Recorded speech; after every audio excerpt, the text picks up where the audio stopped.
Welcome to FMA Talk Live. I'm your host, Datu Tim, and this is my phenomenal co-host. Peachy Ties here. Welcome, everyone. Hope everyone is doing well. Yeah. We've got a lot to talk about today.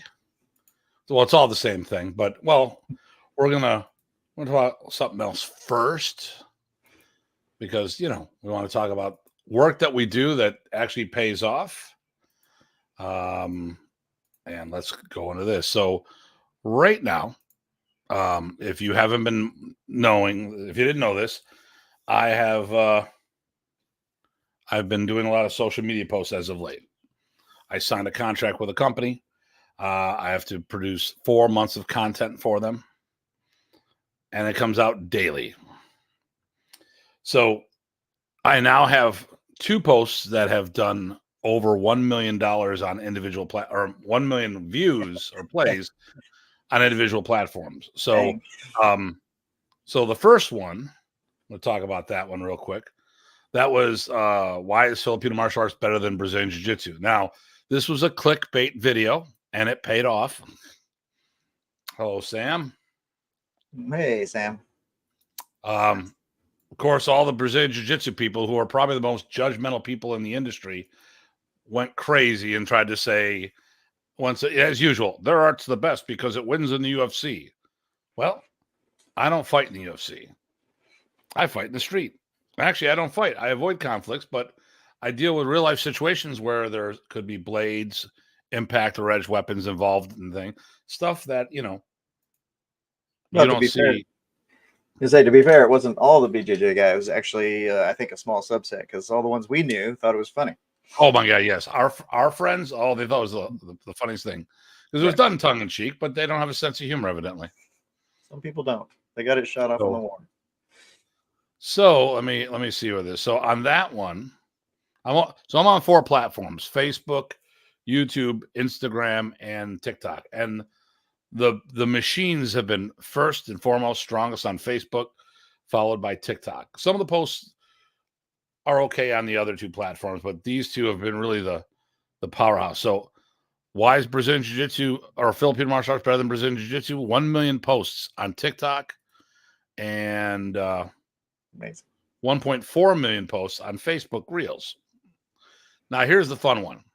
So 2 days ago, the video came out, why Filipino martial arts is the best for the film industry.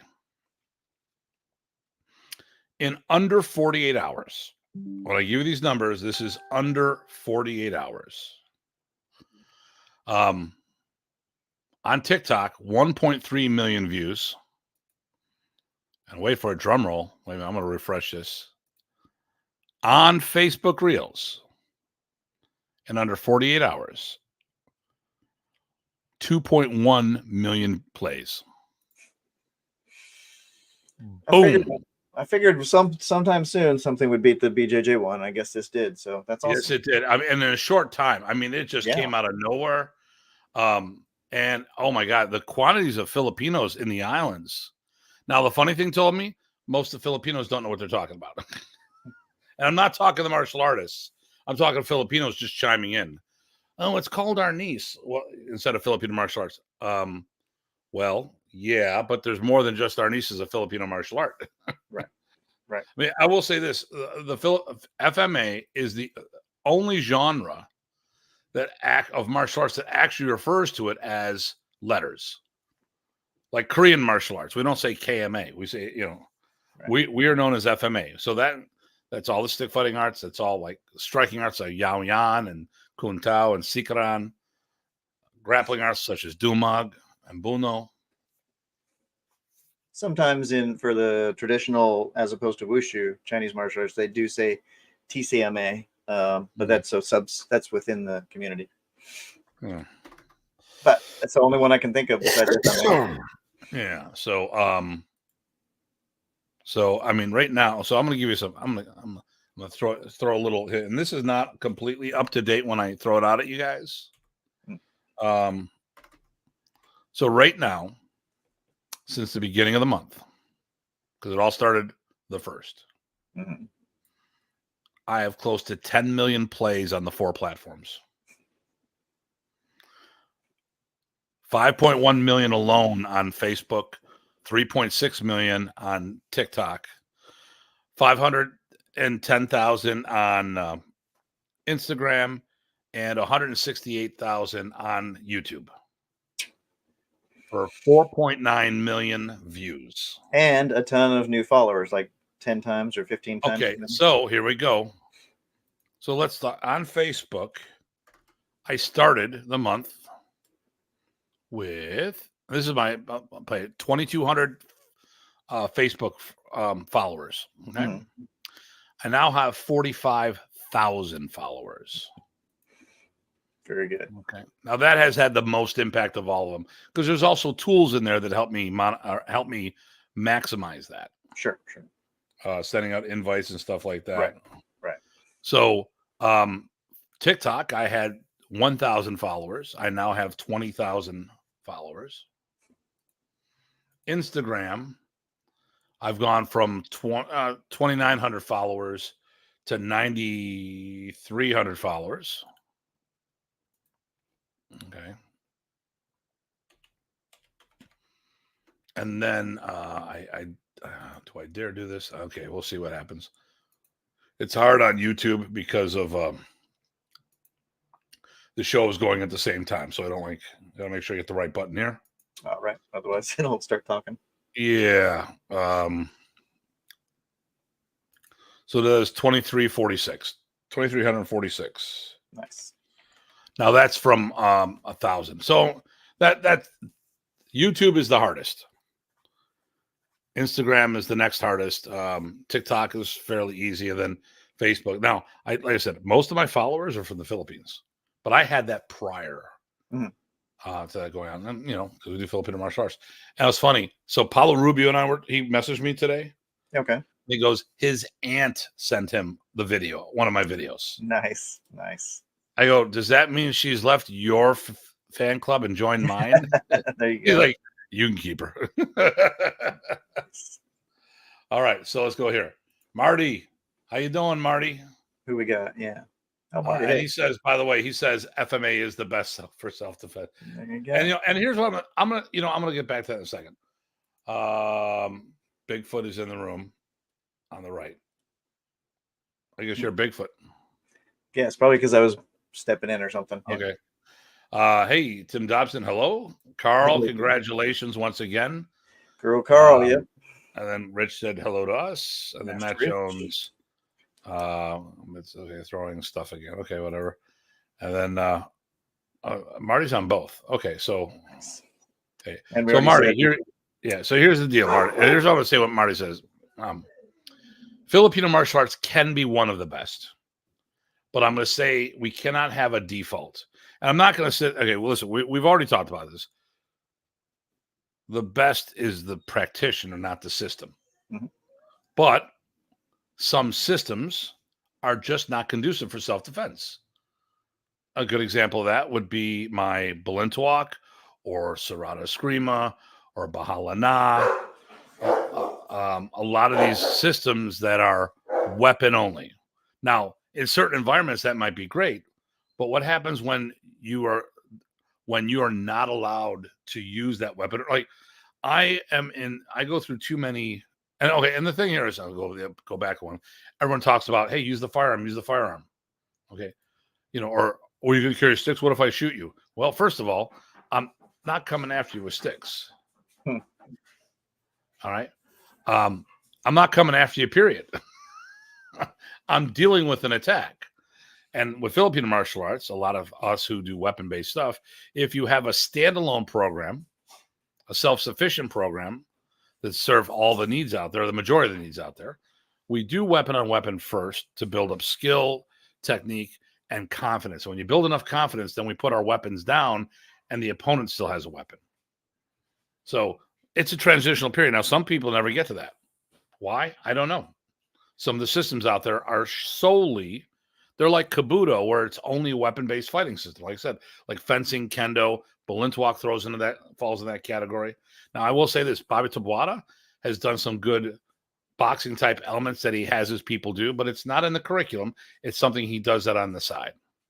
Modern Arnis, Professor Presas gave us an all-inclusive system. you know. And if I was teaching an art like one of those others, like Tapato, even, how do you, how do you justify that? I mean, it's great in a bar fight with pool cues, but what happens when it breaks? So I wanted to call out Tim and the board for their wonderful camp this last weekend. I appreciate the invite and the honor to teach a quick session. Thank you. Well, thank you, sir. Nice. No, that was good. His stuff is always good. He's always great to have there. And today's topic is the camp. That is our focal point. I just want to go on this little thing. So we did the math. The month's not over yet. It's getting real close. The math is with the Facebook one, 171,000 views every 24 hours. That's the average. No, that's not too bad. With all the platforms put together, 314,000 plays every 24 hours. Yeah. So that's that's an average. Mm-hmm. Some of my on Facebook, I have one post that's 5,300. The next lowest one is 9,800. And then obviously the newest one is the lowest, but it's only been up for a couple hours at 4,200. But I'm looking at these and it's just great numbers. I mean, I was hoping the BJJ one would click that 1.5 million. Right. But what elements that make up your system, please? You know what? That'll be part of today's conversation because that was actually part of, we talked about that during the camp. Yep. We're making some points on some stuff. We talked about how we don't need other arts to do stuff, but we'll get into that. Oh, it's always great training and hanging out with Rich. Yep. Absolutely. Master Parsons does things. So let's get into this. Let's unpack the camp. There you go. And hey, Brock, good to see you, huh? Did you unpack your luggage? I did. And we did already say hi to PG Sam, right? I think so. Yes, we did. Good. All right. Yeah, unpacked. I got home in almost record time. If I hadn't stopped, it would have been 6 hours and 15 minutes. Do you think that was because of the route or just good timing?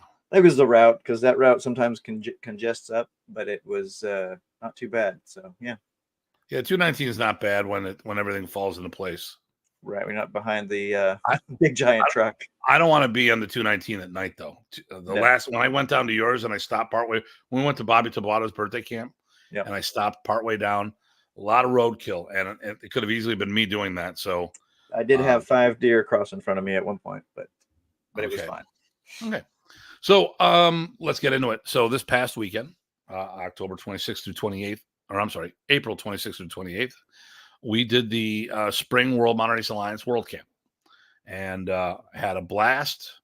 So as usual, I'm the principal instructor. We had yourself, PG Thai, PG Punang Gurus, plural, Thai Botting, Chad Edwards, Craig Mason, and Jason Arnold was able to make it. He wasn't on the flyer.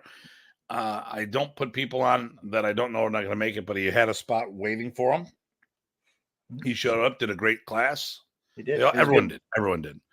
Master Parsons showed up, gave him the opportunity, and everyone always loves him. And we had a special guest. That's right. Dean Franco. And on that note, he should comment right now. That's right. We should summon him by that. Dean Franco, yes. Dean Franco. No, it still didn't work. Okay. And he taught, I think, twice, and people loved his stuff. Yeah. He did Kali Illustrissimo on Saturday, and he did his Blade Technologies on Sunday. And I hadn't seen his Blade Tech before, but I like that breakdown. It's very slick. He's very analytical. Yep. Which fits me. People may or may not like what someone's doing. I tell that, I go, some people might not like, I've had a lot of people sit there and say, yeah, what you're doing is just not my vibe. But they've always appreciated how I put things together. Yep. And, you may or may not like Dean's material, but you cannot fault his presentation. Yep. His KI was pretty good. He was doing that for the Saturday because we had a lot of teens in the room. And then Sunday we did, he opened up the floor that morning and he did the adult-based material, his Blade Technologies. I had 2 teens there, but they got their stuff together, so that could work. Yep, they get their heads on straight. And one of them did the whole camp with a busted wing, basically. In a sling for the most part. Yep. So, everybody did different aspects. I did Pontotocan, we did forms, we did. I actually had Hunter do a lot. So I took one of my teens who attended he needed camp. that. It actually helped a lot. Yeah.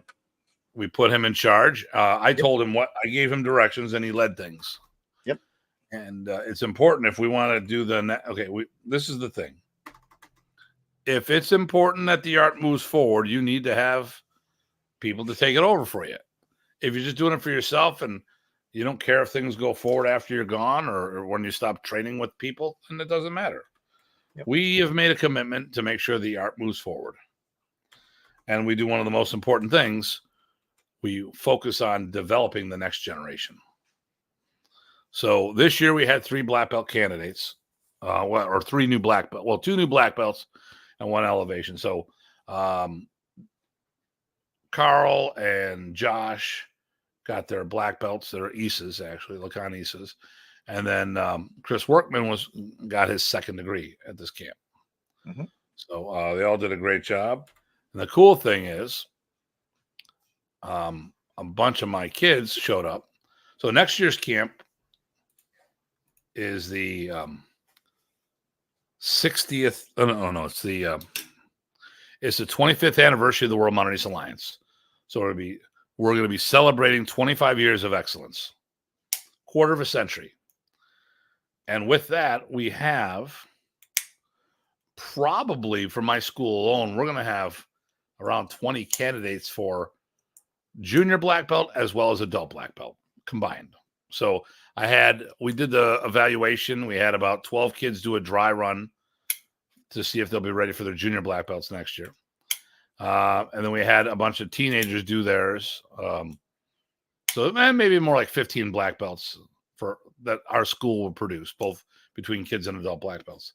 And other people have got their people ready. So I think we're going to probably look at maybe 25 to 30 black belts we'll produce next year. Nice.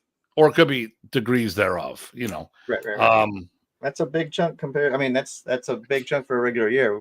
Only time we topped that was the a few years ago. Anniversary camp, yeah. Anniversary camp. And the cool thing is Ty and I will be celebrating our 60th birthdays together. That's right. Even though I'll say it now, I'm the older one. He keeps pointing it out. That's right. But the older one's got better hair. That's all I'm going to say. Okay. All right. I don't know. You haven't seen my hair. If I let it grow out. Okay. If you let it grow out, it's a choice. No, you don't want. Nobody needs to see that. All right. So let me go through this stuff here. Check out International Harvester Dude on the song. Okay, whatever. This doesn't work. But isn't Dean's stuff the same as yours? No, it is not. Same origin country-wise, but it's a different vibe. Yep. Hey, Will. How you doing? Couldn't make an appearance last weekend. I was busy training for 2 Armor Com League tournament. Yep, in a few weeks. No problem. And been replying a lot to the FMA concept to get me ready. Great, relying. I'm assuming that's relying. Hey, we need to start getting back into it myself. If you still got Will and I used to train like at all different times. He moved out of town, moved back. Before he moved out of town, we'd be working out like 7:30 or 6:30 in the morning. We were crazy. And then we used to do Technical Tuesdays, do a short little video real quick. Will, if you've got time, you want to work out again, I've got clearance from the doctors to find out if things are broken or not. I work with both the teenagers throughout the day, Saturday, and they were both really on point. Great. That's what I love to hear. I want to talk about them in a minute. Hey guys, you should check out the song. Okay, yeah, we already put that. Yep. Mr. Guida, how you doing? Sorry, I didn't know there was belts in FMA. In our system, we can talk about that. And greetings from Ty and from California. Okay, Mary. Hey. Oh, from Canada. Actually, I was talking to Maria today. She's been watching the videos and she's been giving us a lot of good feedback of those on my social media posts. So I really appreciate that. Excellent. Thank you. And we had a good talk. And sounds good, man. I'll hit you up soon. Great. Well, perfect. Okay. Okay. So,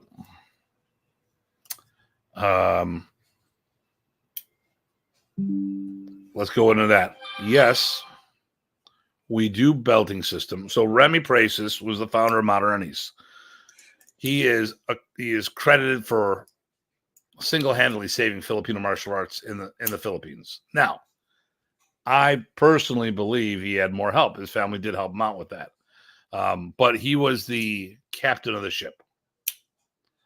So he was training Filipino martial arts, and he looked at karate, which was more popular. Even to this day, I think it's still more popular as a system. Well, we'd have to do stats on that. He said, what do karate have that we don't? Well, they have a uniform. So white shirt, red pants to pay homage to the farmers, because they was the ones that fed the people. Then he said, hey, let's do a belting system, because karate had that as well. And he did that. And he did forms, because they had that as well. Now, a bunch of people busted shops for doing that, but it's very obviously that it works, because so many people have copied them. Even to the point where the uniform they wear now, that was a sport karate uniform that someone bought for him in the States, and now everyone does it. It's not the uniform that's done in the Philippines with the Velcro in the front. They ever say the bolero tops they all talk about. That is not a Filipino uniform. That is a sport karate uniform that the kickboxers used to wear back in the 70s and the 80s. And if you see magazine photos before 81 with Professor, he was wearing that. It was red pants and that night shirt type thing. And then Bruce Strutnick bought him a uniform, and then boom, he started wearing it. And lo and behold, all the guys in the Philippines did the same thing. Right. So, all right. Okay, cool. Well, cool. Well, so, yeah. So, I mean, listen, some people, we use belts. I've seen other people use sashes. Same thing. I've seen other people use wristbands and handkerchiefs. Same thing. Maybe people do levels. Okay, like Paquita Tertia, they have all these different levels, they tell you. So they don't wear a piece of cloth that tells you what level you are, but they do the same thing. So the only one that was a little different, like the Balint walk I came up with, there was only two things. You were either a student or you were the teacher. There was no other designation of that. So, but it works. I mean, we do that in the school system. Why wouldn't we do it in the martial arts? Mm-hmm. Okay, that you knew about. Very good. And yep, sir. Okay. So, but we digress. So we're always working to promote and produce that next generation of student. I've said this time and time again. I'm very pessimistic. I don't know if we have enough gene pool to last past our students. When we all stop teaching, our students might be the last generation. A lot of it's been absorbed by other systems. Hey, you know who that is, right? Let's see, where are we? Rising Phoenix Arnis Kali. That's Peggy. Oh, that's Peggy. Okay, great. So obviously, she got home. Yeah, I guess so. Good deal. Her husband had food poisoning, so that was a little rough. So, you okay? Yep. Okay. So,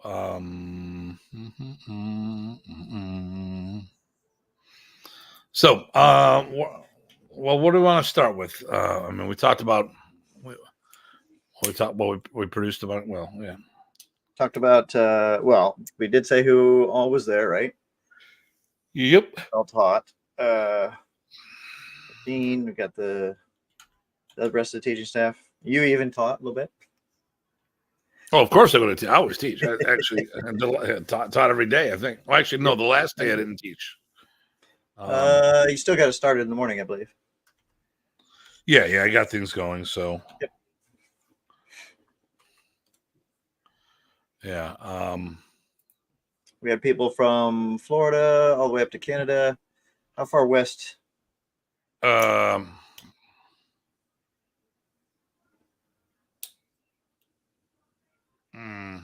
Rich was probably Michigan. Michigan. Okay. Yeah, so we had people from Jacksonville, Florida, somewhere in Alabama, Right. Multiple places in multiple places in Ohio, Virginia, Maryland,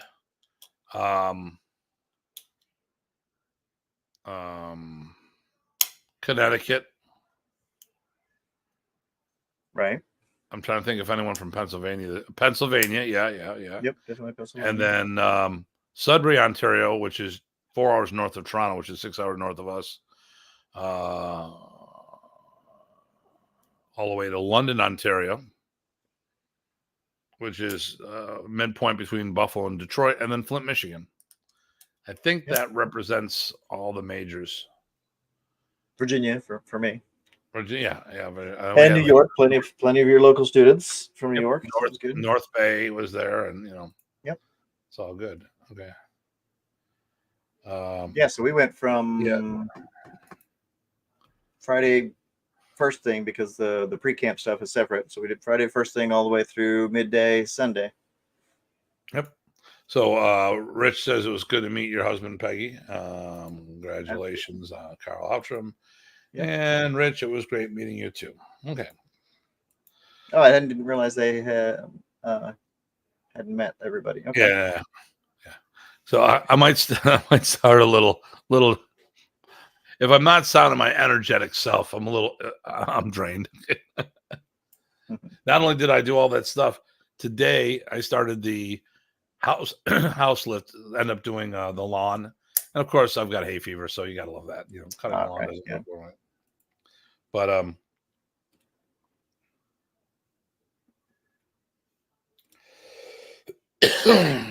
so yeah. So I guess we should talk about some of the sessions. Yeah. I'm off my game today. What did Chad teach? Chad did he did the stances and positioning movement, right? So how to use your stances to and your stepping really to make everything work. I believe that's correct. Okay. Let me see what were the sessions that you taught? So I didn't really do a whole session, but the first one I got him started on you got him started in Sinawali's, and then I went and branched off to Sinawali's with inserting crosada type things at random places, and then of course the official crosada insert to double Sinawali. Yeah, I did a lot of things with Sinawali's. We did a four-person drill, then we did the Sinawali centipede. Right. I'll have to come up with a better name for that.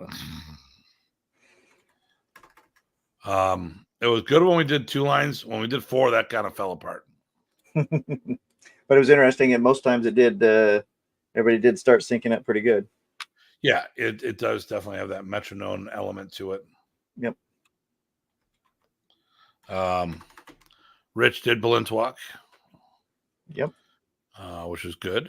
And they did little short conceptual snippets that I think went over pretty good. Yeah. No. Everyone. And then let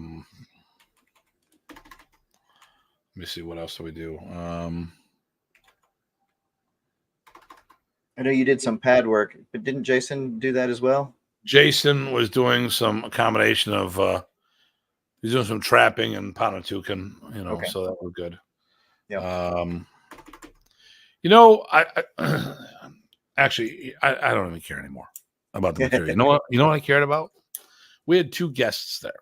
2 guests that had never done it. So 2 women. Oh, that's right. Yes, that's awesome. So one is in my fitness kickboxing class. Mm-hmm. And the other is her friend, her training partner.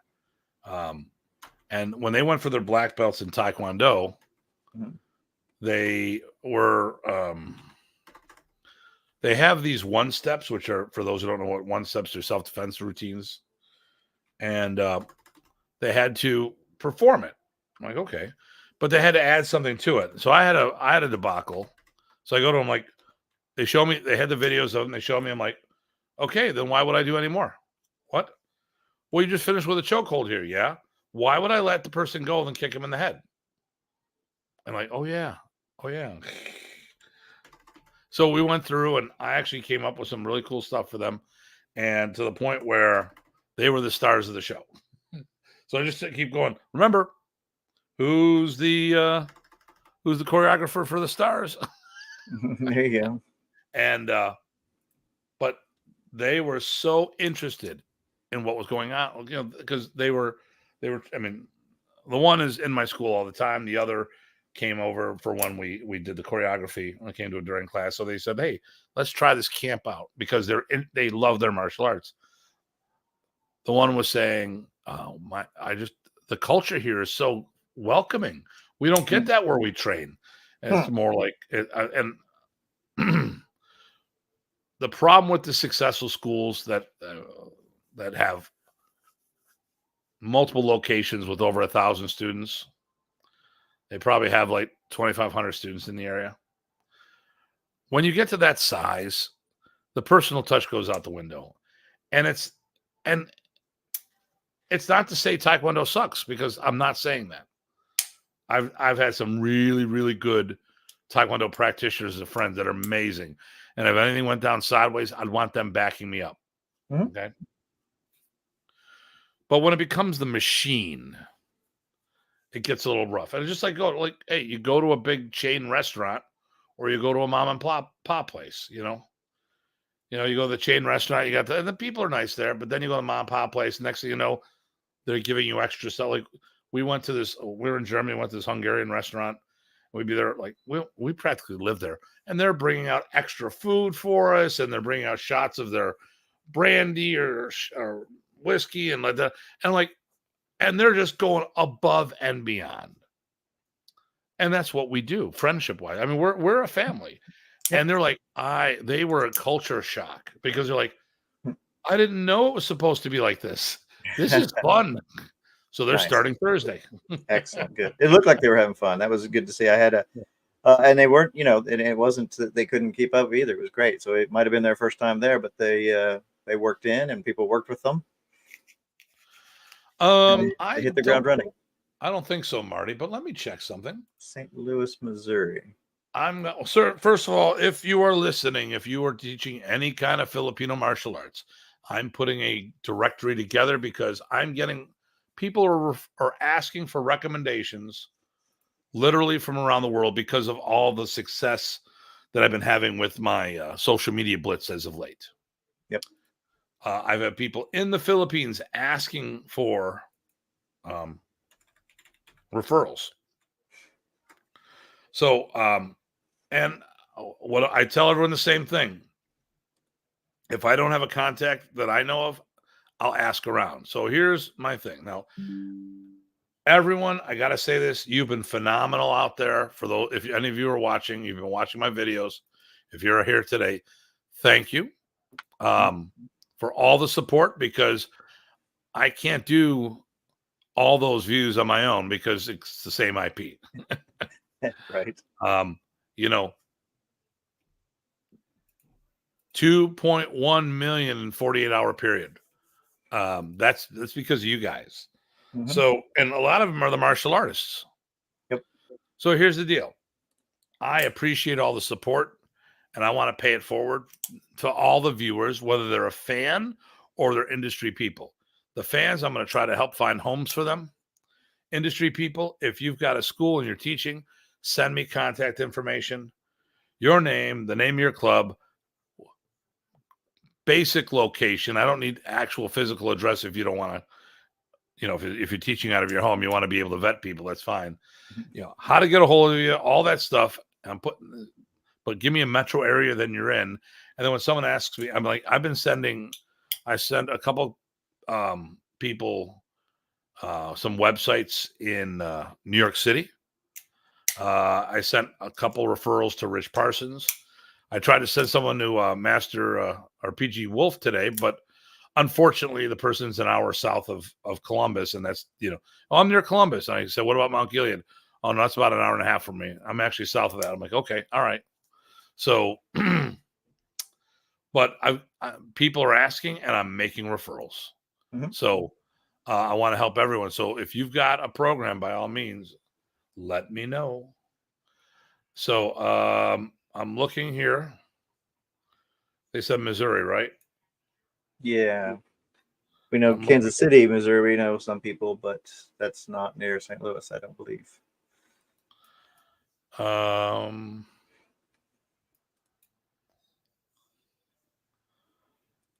Would that be Kansas City? Okay, and where were they asking Missouri? St. Louis.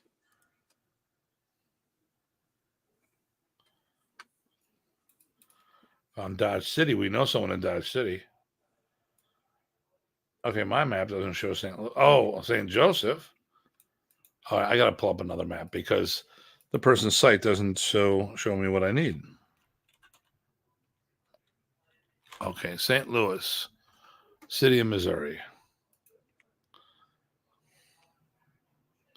Well, why wouldn't that show up? That's stupid. Yeah, completely the opposite side of the state from between St. Louis and Kansas City. Yeah. Oh well. Well, we tried. Yeah, and then I think even Springfield, Illinois is way too far away. Let's see what else is around there.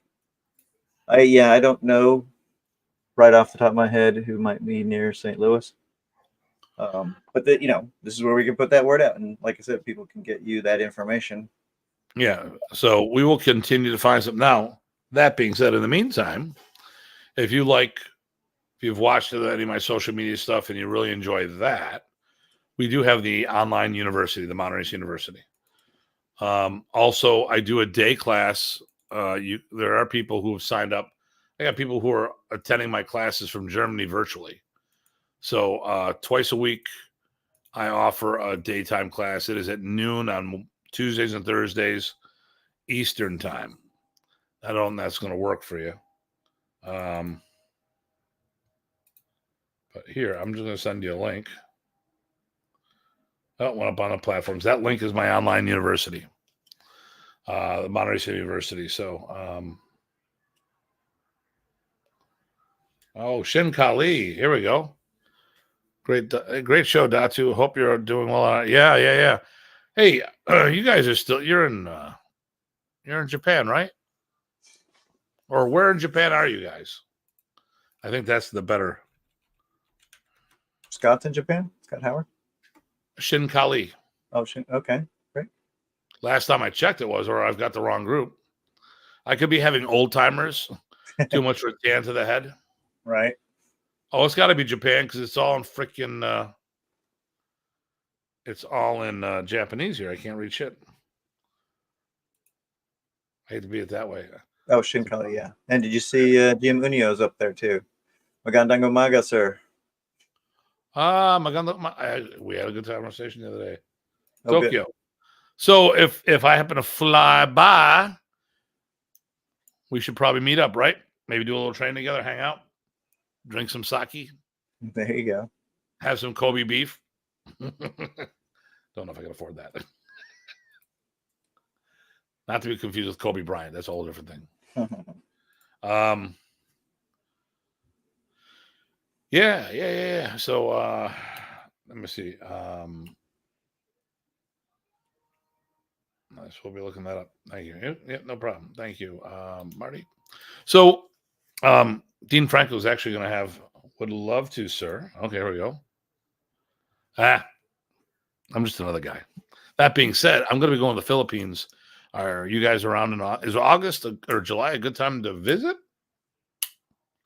I'm going to the World Championships. Not sure if I'm going to have time, but I used to fly through. Was it Narita? We used to, or Nagoya. Narita is where I went through. Okay, we used to fly through there, but there's so many different ways to get places. But and then we could visit. I could visit Mildred too. I don't know where Mildred's location is. Mildred's teaching over there somewhere. I'll look her up while I'm talking to you guys.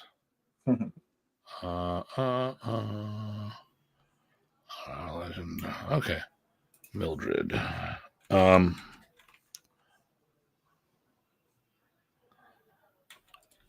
Okay, there we go. She is. Where is she?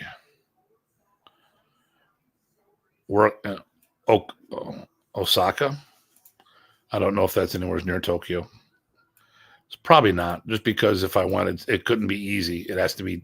Right. I don't get the easy button. I get the hard button. Yep. That's the way it works. I'm gonna look up Tokyo because I want, and Mr. So I have a guy who. Oh shoot, yeah, yeah, yep. I'd probably look at doing a plane because like 6.5 hours by car. Although they probably got those really fast trains that'll get me there. Oh, that's right. Yep. Oh, it's 3 hours and 20 minutes by train. Oh, that'd be fun. That's not bad. We were on the fast trains in Italy. Oh my god, that was a blast. I've never done the fast trains. I stood up while we're doing like 200 miles an hour or something like that. Nice. Oh,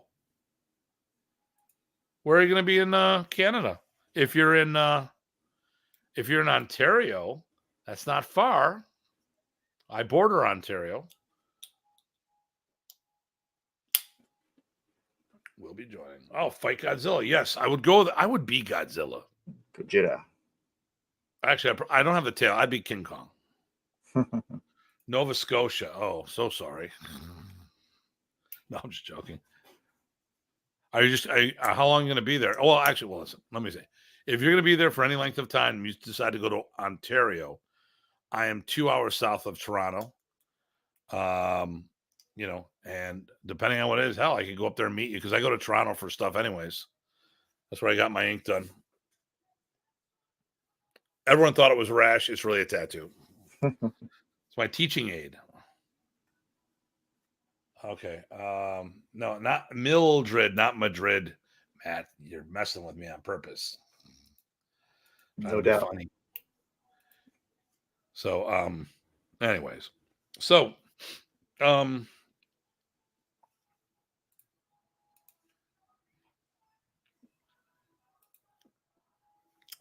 I mean, my favorite thing from the camp was all the people.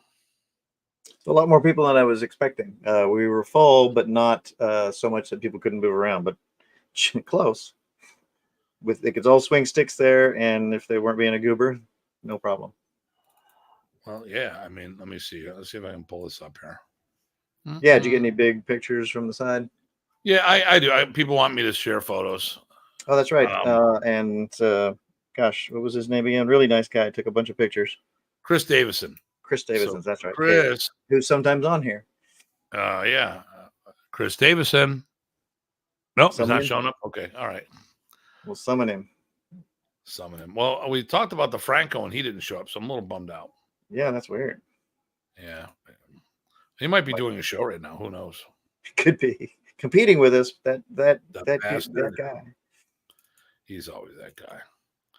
So I'm pulling up photos as we speak. There's the eclipse. There's me in a barong. Okay. So I got one. So here we go. I got all the stuff I'm doing here.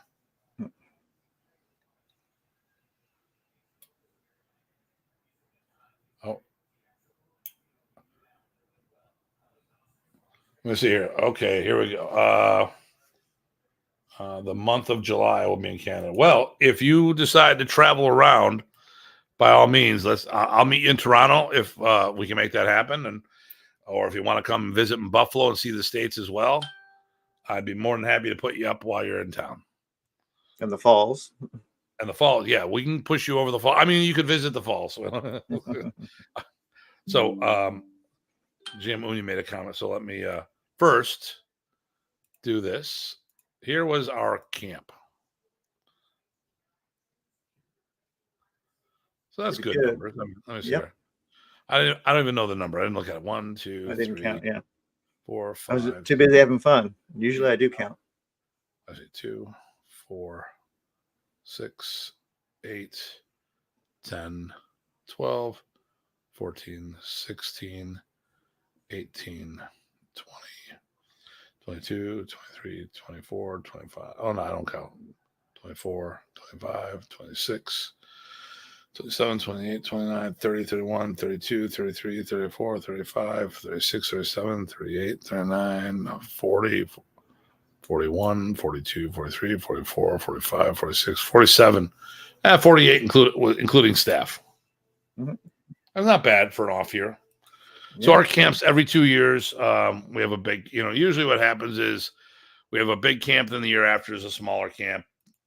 It goes ebbs and flows. Next year we're cycled because it's the 25th anniversary. It's also our birthday party, stuff like that. Year after that'll be the memorial camp for Professor. So that'll be a smaller, intimate event. Yep. And then we have the anniversary event. So here we go. Let's see here. Okay, Cute, we will just wait for the time that you come here. We'll be honored to meet you again. Hopefully you'll get me drunk. Just kidding. God bless. Well, I mean, if you want me to, I can get you drunk. That's an easy thing. Sorry, Tim, I had to do. Okay, whatever.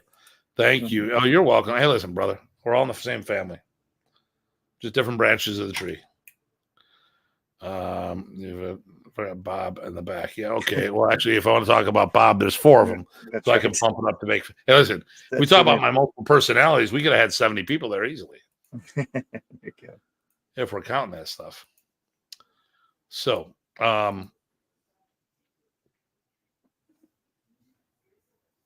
hey, Shin Kali, what's with all those magazines? Those look cool. Are those magazines of people who've been to you? Oh, Or yeah? you just feature people? If that's the case, how come Ty and I are not in it? I'm joking.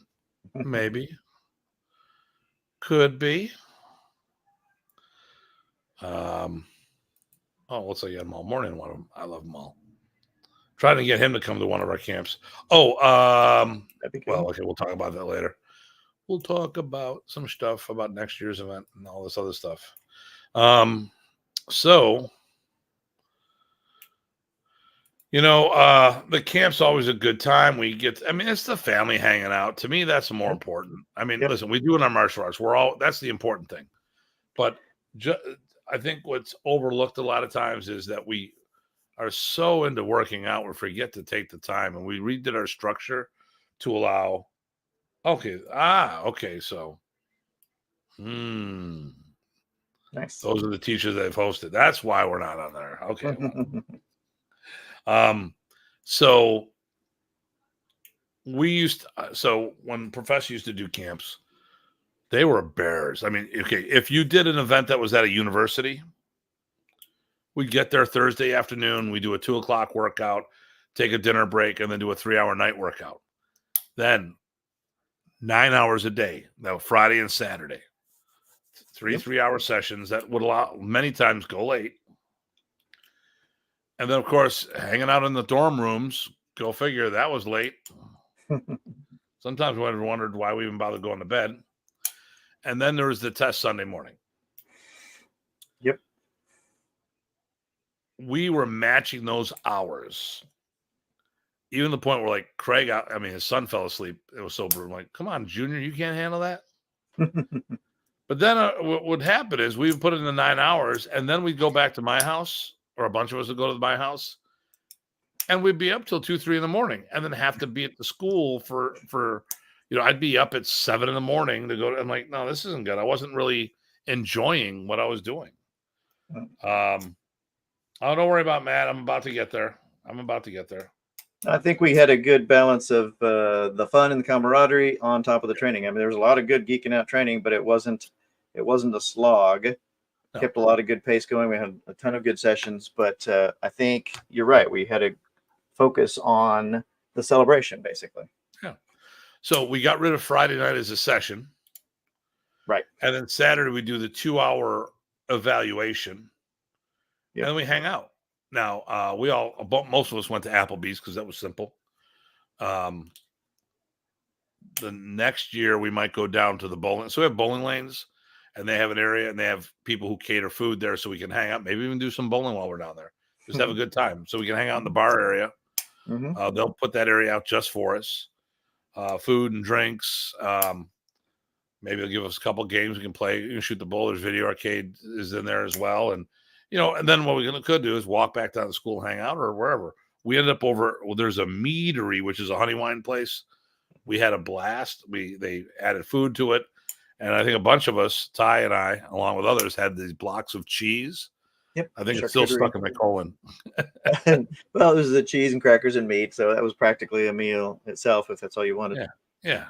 So, so it was good. It was good. And, that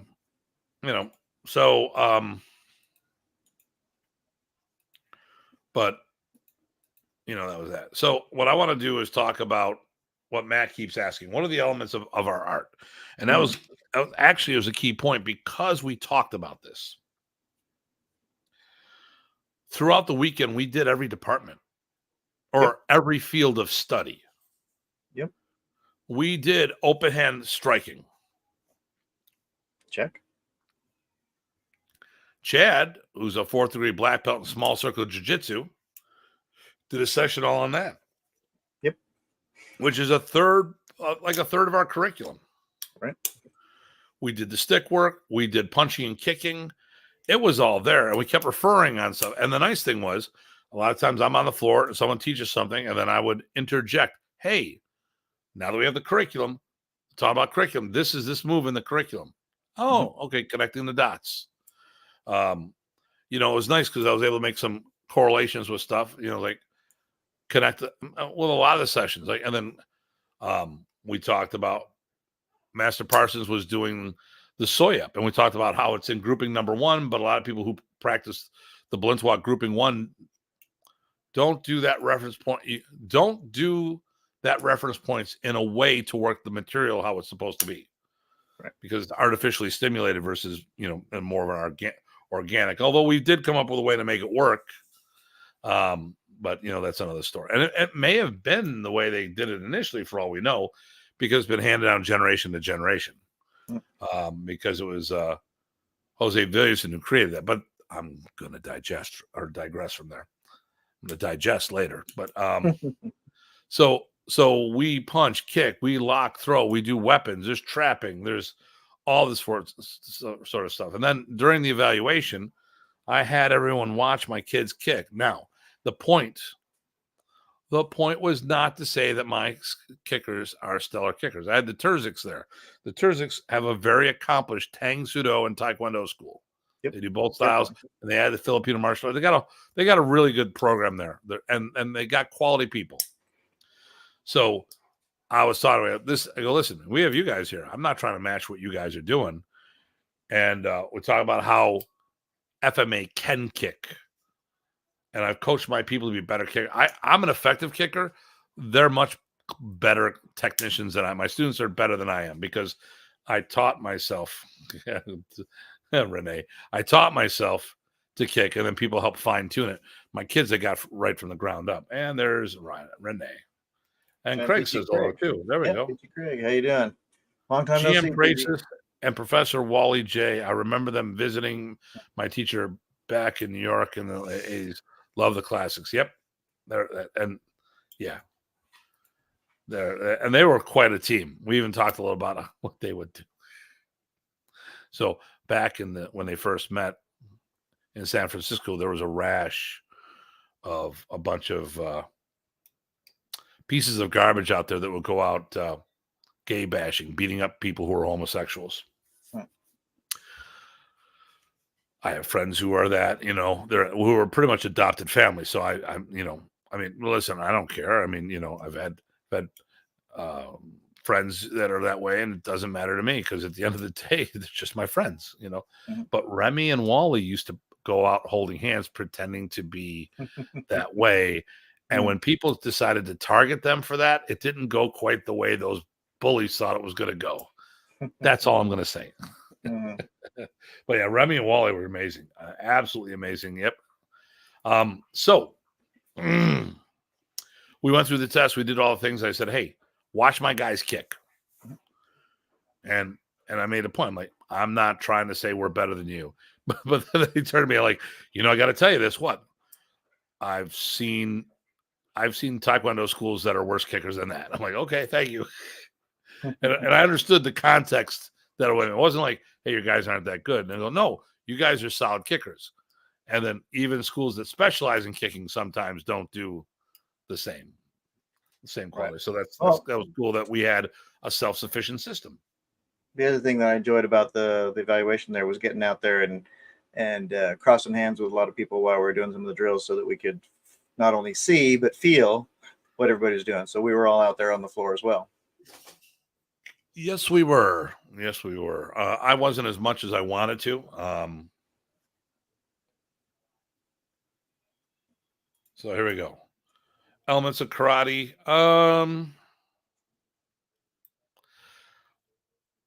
What we got from karate is the whole idea of belt structure and uniform. Right. And maybe one of the forms completely. The forms. Doing forms, yeah. Right, doing forms for sure. And the thing here is this: when we're in the Philippines, everyone does their forms very karate-esque, which annoys me because, like, I'd say that we do our forms better than they, and more in the spirit of what they do. Because it's very Shotokan style, but I get it. They were competing against karate, so that's what they had to do. Well, and a lot of them had trained later on with Ernesto, and he preferred those longer, more obvious angular stances and stuff. Yeah, which of course, then you can look at the creative forms, and they're just doing fu. Well, I wouldn't say that. As a fu guy, I wouldn't say that, but I get what you're saying. Well, okay, I would say this: they're doing fu-inspired forms. How's that? There you go. There you go. Okay, I'll even do better. They're doing wushu-inspired forms. How's that? Even better. Yeah, I can go with that. Because there's fu, kung fu, and then there's wushu. That there's a definitely distinct responsibility. And if I just open up another can of worms by saying that, great, because it'll put this video through the roof here. So the karate influence, small circle, definitely. Aikido, I don't see it. I think it's in the small circle. Wing Chun, no. Eskrima, yes, the family art was a form of eskrima, but Remy chose the word Arnis instead because it was better. Actually, allegedly, his wife came up with the suggestion. You should call it Arnis because everyone else is using eskrima. Well, and also Remy, when he showed stuff and did stuff, he certainly had elements of internal arts from his experience, as well as, some exposure to Tai Chi, but he doesn't teach that part. That wouldn't be part of this art, other than if it resonated with you and you could generate that same stuff. There we go.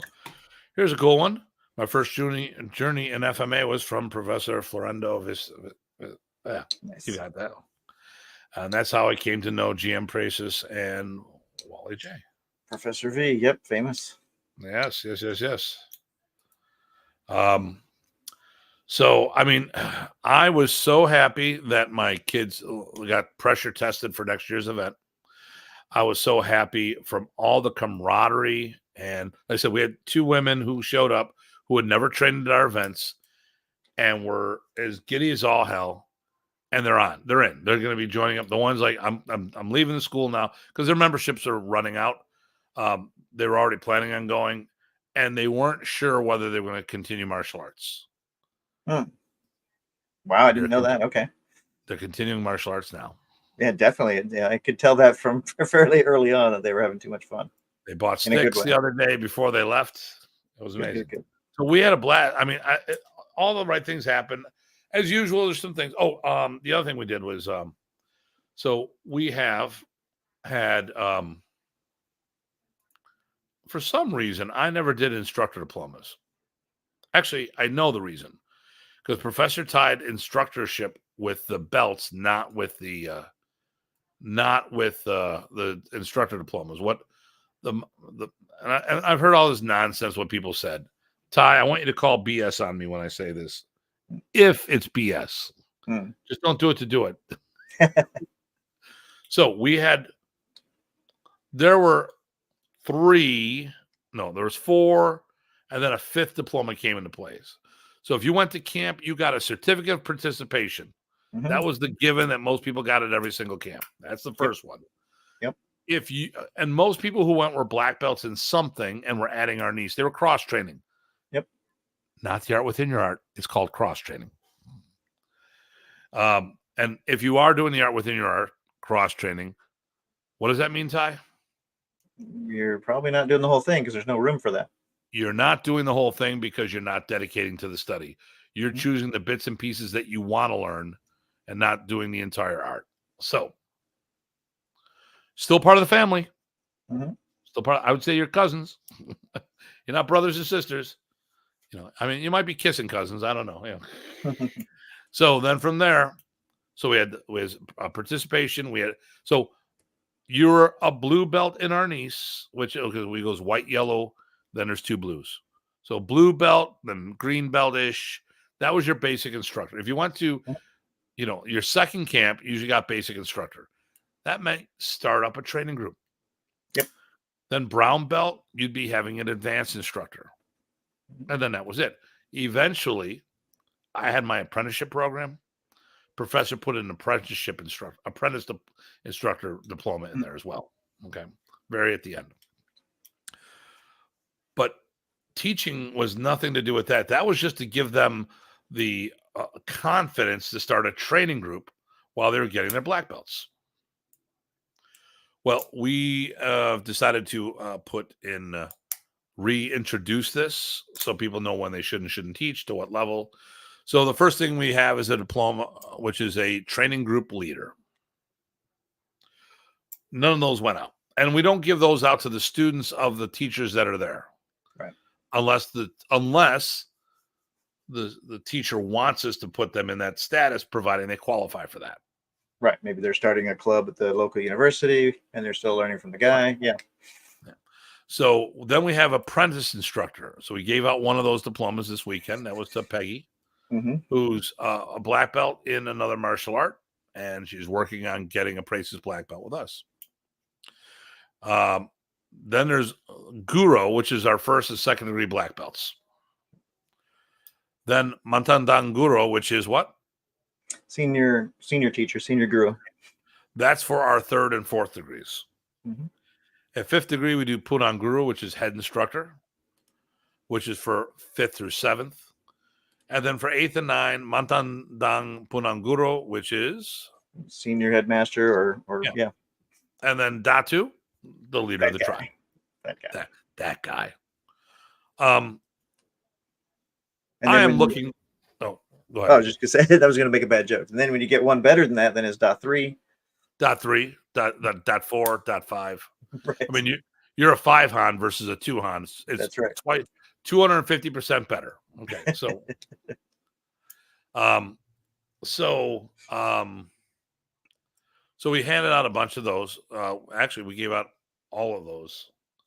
The only thing we didn't give out was a training group leader this weekend, and so we had an interim diploma for that. I'm going to work on individual diplomas, but it's something that we should have been doing the whole time. And as I come across more people who are still active, we'll be issuing those diplomas and there is a renewal program or expiration date on there. And it's nice because it separates it from the rank that you achieved, done deal, versus what is your currency in teaching qualifications. Although I still have an expiration on both of those. Yeah. But at the end of the day, I remember someone locally go to me because I never heard of it. How do you unlearn something? and it was the first time I heard someone actually throw that line out at me.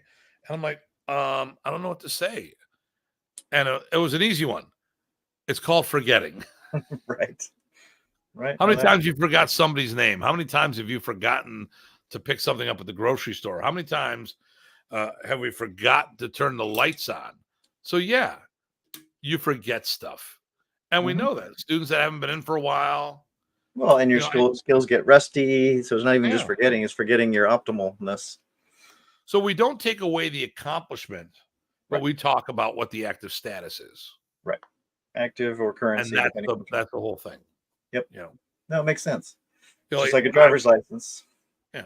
So like our membership is lifetime, but I will be taking some of the schools off the list because of lack of interaction with the organization.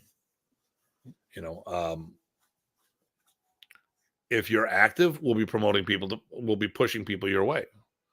And I won't ever sit there and say, well, I won't. If someone said, well, what, like, let's say, Ty, life takes him apart and he can't support for the next 5 years. Okay, his name may drop off the list because I want to talk about active programs. But if someone's in his area, I'm always going to send them the tie.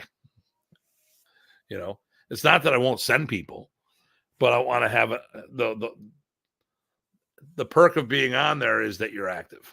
Mhm. And if you're not being active, you lose the perk. Because I don't want people, especially if someone's standards are dropping because the lack of interaction. I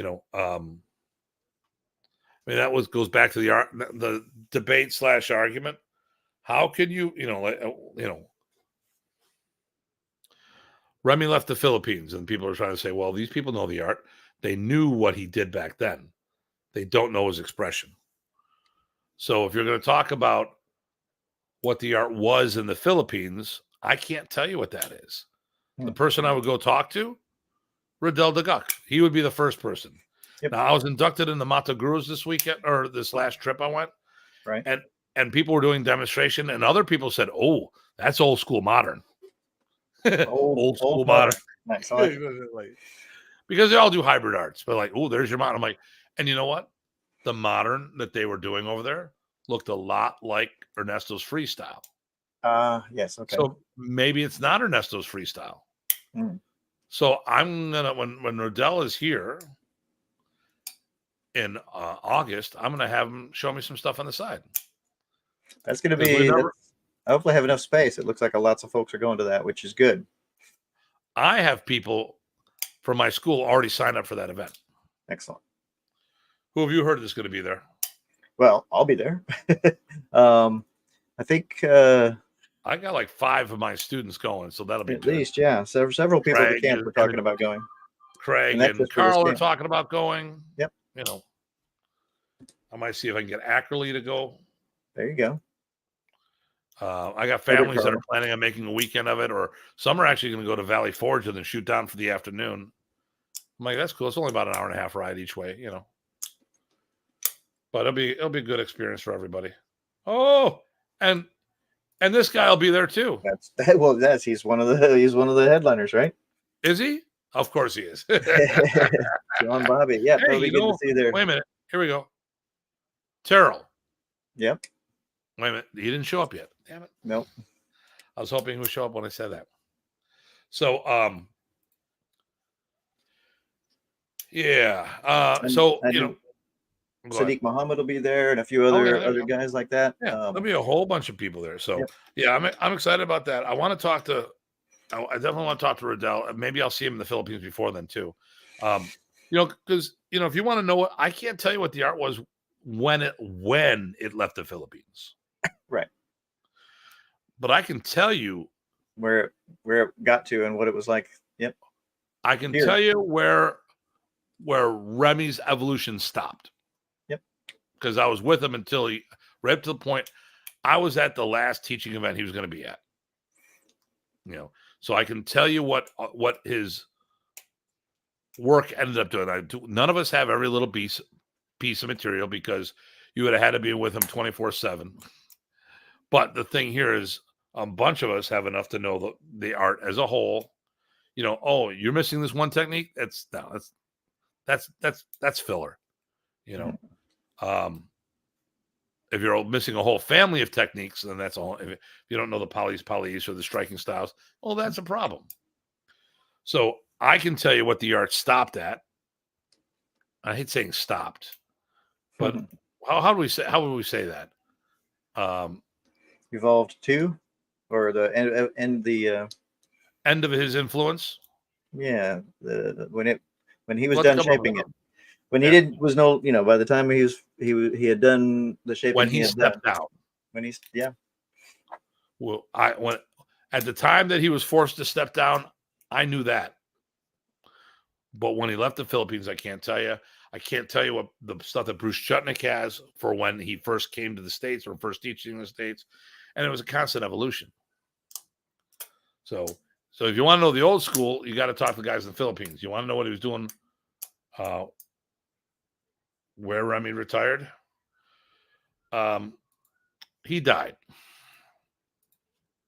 but he had a tumor and he had to step down because of his physical conditions. He was in hospice for 10 months and then he passed. But he was up in Victoria Island in between Vancouver and Seattle, Washington. So, and then his body was brought back to the Philippines. But we were, you and I and a few others were up to date on the material he was teaching up until that point of retirement. So, it's good to have all those little different options. Personally, I look at what the art is of what he stopped from when he retired. Not that the other stuff isn't part of modern, but the Filipinos evolved in their own direction. But now we digressed in another topic. It seems like I always go back to that topic, but this one was organic. It wasn't planned. So that's because you didn't start with a rant. You didn't start with a rant. That's why. Oh, should I do a rant? Well, I think, the digression is probably enough for that, or the digestion is probably enough for that. I'll give you one. Here we go. I give you one. This is a good one. This is so because I'm having all the success with social media. Let me tell you the hate I get from that.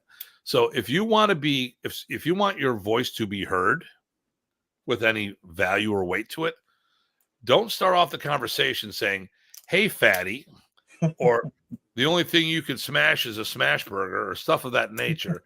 Usually when you start something off like that, starting off with an insult, it really falls on deaf. The rest that's coming out of your mouth falls on deaf ears.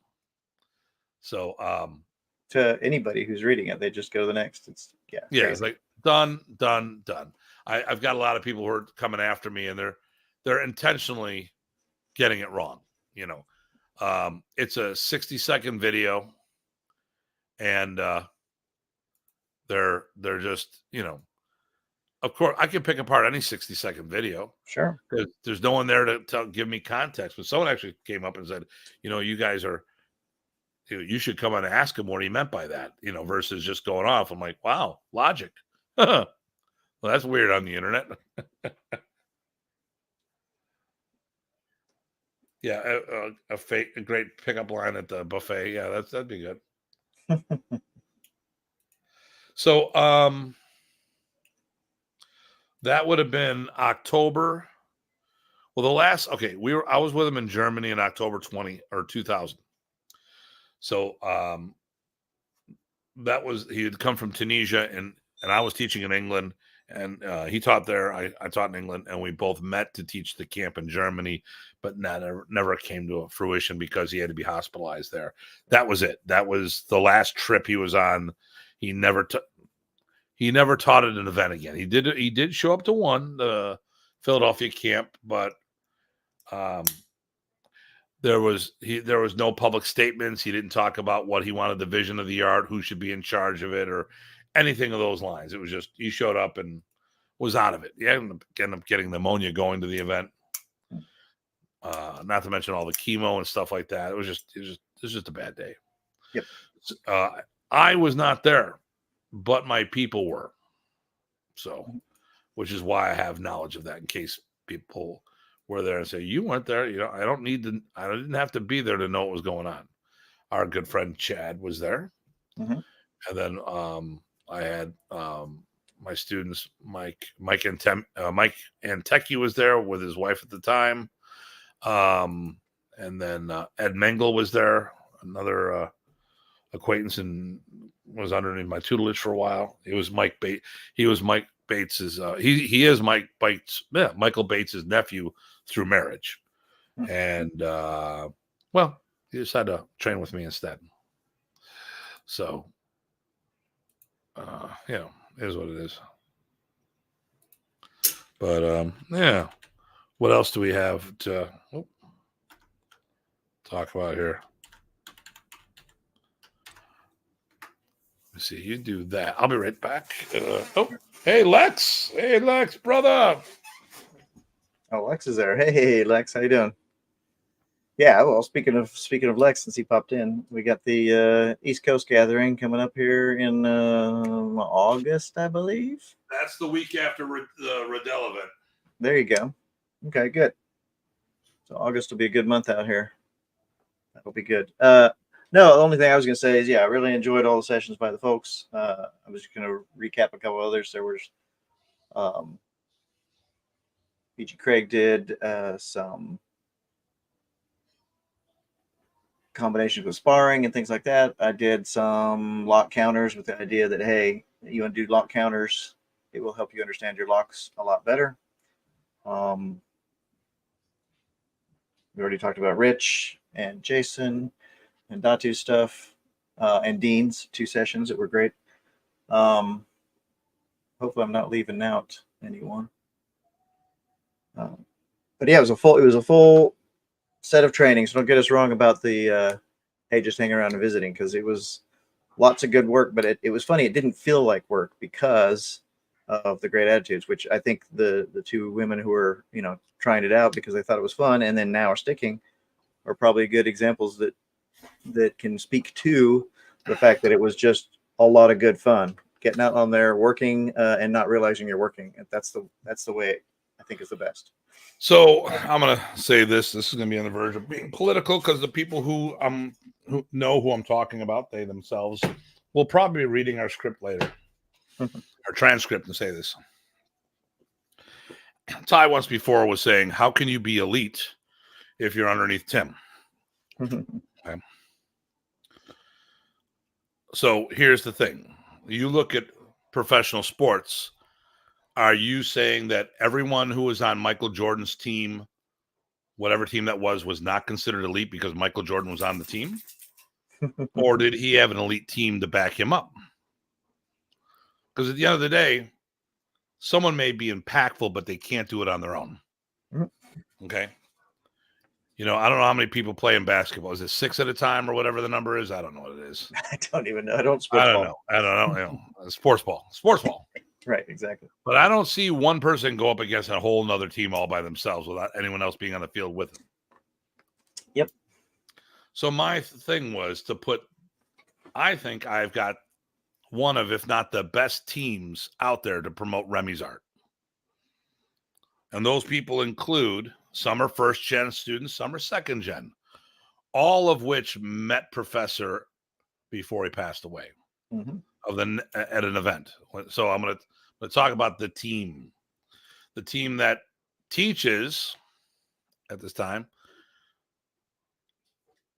Chad Doolin, Craig Mason, Ty Botting, Rich Parsons. Did I say Craig Mason? I have old timers. Yep. Craig Mason. Okay, there's 4 guys. Oh, Jason Arnold. Yep. And myself. There's other people in our organization that help and shared at our events, such as Sam Wolf and Tuhan Brock. Yep. Okay. I bring down my jiu-jitsu instructor, Jerry DeSano. I've Mike and May Williams. Yep. Okay. So Mike and May. Okay. So Jerry's the only one and he trains Arnis with me. I teach him, or he teaches me Brazilian jiu-jitsu. He teaches me how to cuddle. I teach him how to sleep. There you go. Right. So like, if we just take him out of the equation for Modern Arnis, that's a whole bunch of people that have studied Modern Arnis one way or another. I'll put that team up against any other team around the world. Some people are stronger in certain things, weaker in others. That's okay. I don't care. Because not only the base arts, but all the other stuff we have to offer, it would be hard for you to find a better team. So me, modern, Komaton. I've got my Presas blend, which I was the architect, not the founder. Kuntao, Sikran. All right, Balintawak. Bondo. Oh, and he's there. I'll get to. We mentioned him earlier, but right. I tried to summon him, but he didn't get there. Took a while. You've got the modern. You've cross-trained into the Balintawak, done some of the Komaton, and you're a master level Mantis instructor. Okay. You got Chad, who's not only done modern, but he's done DKI, he's a 4th in small circle jiu-jitsu. He's done the SIOC system. He's done Silat and Taekwondo and other things. Sam has done a whole bunch of different Korean martial arts, in addition to training the Presas with us. PG Craig with doing Goju and Arnis, and the only black belt that we know of in modern Arnis that ever attained the level of full dog in the Dog Brothers. Mhm. Jason Arnold started in Kempo Karate, phenomenal Kempo Karate, one of the leaders in the Kempo world. Yep. Trained with me forever and a day in modern, done the Bondo, he's doing Blintz Walk with us, does Apply to Screaming through Virgil, Kali Silat with Jeff Espino, was a Larry Hartzell Jeet Kune Do guy. Now, I can go this kind of list. Tuan Brock as the Cinco Terros, and he's done Okinawan martial arts. He's a purple belt in Brazilian Jiu-Jitsu, and he does the Arnis with us. I mean, what kind of team has that kind of diversity in modern Arnis? That's what makes my events good, because I know how to put a good team together that works well with each other and knows how to work with the people. I did my admin work, and the instructors do their teaching work. Right. We were bouncing off each other really well, I think. What'd you say? And the socialization. Oh, yeah. It's not like I teach you and then sit off to the side reading a book Right. and ignoring everybody. No, everybody's interacting. Dean Franco. And even Dean Franco was interacting with folks. So this show is about he's usually shy and he hides on the side. Hey, this was all about the camp that we just did. Not that you'd be aware of that. Is he making a comment?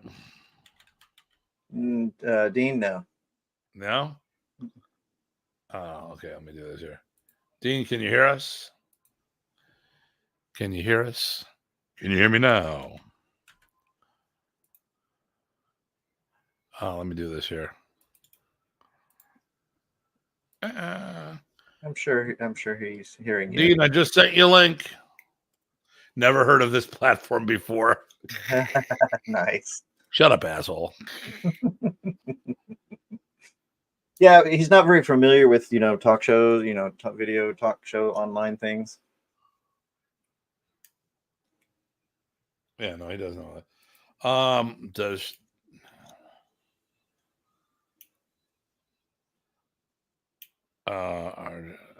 Those guys don't yet. Well, John has taught at my event, and Chris LaCava taught at my event. Yep. But they're not members of our organization. So I mean, but I put, like I said, I put on good events. I've got a reputation for putting on good events, and whatever the topic is, I go out my way and make sure I get great people at it. They may not be the highest ranked people, but they're phenomenal instructors. He's sitting down properly. He's getting adjusted. I see you. You can put your phone down. All right, I'm going to pull you in. See, I told you to put the phone down. Are you messaging Renee? You're messaging Renee. I didn't see. He just got back. He's probably exhausted. Is he even? No, he messaged me earlier, so I can just imagine. Oh, he must be so tired then. But he's tired, awake enough to make a comment. So we were talking about what a job you did. Yes. What kind of a job you did? Oh, jeez. Thank you. Oh no, who said it was good? Well, that's true. I shouldn't have jumped to that conclusion. My camera. What the hell's going on with this? So wait a minute. So you have your own podcast and you can't even get your camera right? It does this every once in a while. Can you do this to do it with the hand, the open palm strike? I'm doing the open palm as we. Could it be dirty? No, it just does this. It'll just kind of glare up like this for no rhyme or reason. Okay, so hey, what if I unplug it? If I unplug it, let's find out. It might go crazy. He could be in witness. He could be in witness protection. Could be in witness protection. There we go. Wait, what? Watch, he's gonna have to do the little voodoo stick at it. He's gone. That's right. He's not coming back. Well, I would say we could talk about him, but we would have done that while he's here anyway. So it's not like that's true. No, it was really good. I'm glad you had him there. Much better. Oh yeah. Yeah. What kind of camera do you have? I don't remember. LOGI. Yeah. I gotta get a new one. Yeah. Yeah, I get the Brio by that's Logitech that you have, but the Brio is much better. Correct. Yeah. Matter of fact, it's 4K camera, but they don't have 4K, but that's okay. Yeah. You know what it also could be, and I'm not busting your chops because I found out the hard way with one of my laptops. Could be the laptop too, because I pulled up. That can happen, yeah. I had to get a new laptop. I still have my old laptop, but I put a new one in. All of a sudden, like when I'm doing my classes for Mike in Germany, he's like, "Whoa! Oh yeah. Oh, that's so much better photo." Yeah. But so Rich and Wolf says hello, so that's good. Rich. Oh, hi. So Sam. Is that? Yeah, Sam. Yep. Okay. Yeah. Hi guys. See, they still remember you from just yesterday. Yeah, for yesterday. How was the ride home? Actually, it wasn't bad. It's all highway, so it wasn't. It's not. Yeah. It's not that. About 5.5. Exactly. Yeah. Yeah. So, did you have a good time at the camp? I really did. Yeah, I got it. I thoroughly mean that. I really did. It was nice to finally meet some of those people that I've had on the show or just been corresponding with on Messenger, like Chad, for instance, and meet some of your guys that Jason, Sam. I really did. It's a great group of guys, a great team you got there. And we were just talking about it. The diversity is that's pretty amazing. What you have as far as that lineup. We were talking about what makes the event so good, and I was talking about Ty was told once that he'll never be top tier unless he leaves me, and I'm like, well, he's not underneath me. He's part of the organization, right? And I made the comment of, well, are you talking that the Bulls were not top tier people because Michael Jordan was there, and no, the whole team was top tier. So I put together what I think in the Modern East world. I put together such a diverse, quality team. I'll put it up against anybody else's. And we talked about not only is it modern, but all the other things we have in our repertoire, from internal arts, external arts, taekwondo, karate, silat, bondo, kempo karate, and just go through the list. So, and just, and not that we're going to teach all those things, but then if you have someone in the room that does one of those things, right, there's somebody in the room that can relate it to them. We can connect with more anybody. Importantly, though, was just the caliber of people, personalities. Yeah. I just found everybody that they were friendly and engaging, and I didn't feel anybody was standoffish. Being the new person there and not knowing many of the folks, everybody was welcoming, and I didn't feel or experience any of that. Yeah. Well, we're talking about, there's a pair, I'm not mentioning their names on purpose. There's a pair of women that trained at another Taekwondo school. One's one of our fitness kickboxer students. And the other woman they were kind of having a crisis in their life of their martial arts because they got their black belts. And at the end, they felt that it was more about the money and less about the art. And after our class, before they left, they bought sticks. They're all excited. They're making comments. I'm not used to this kind of culture.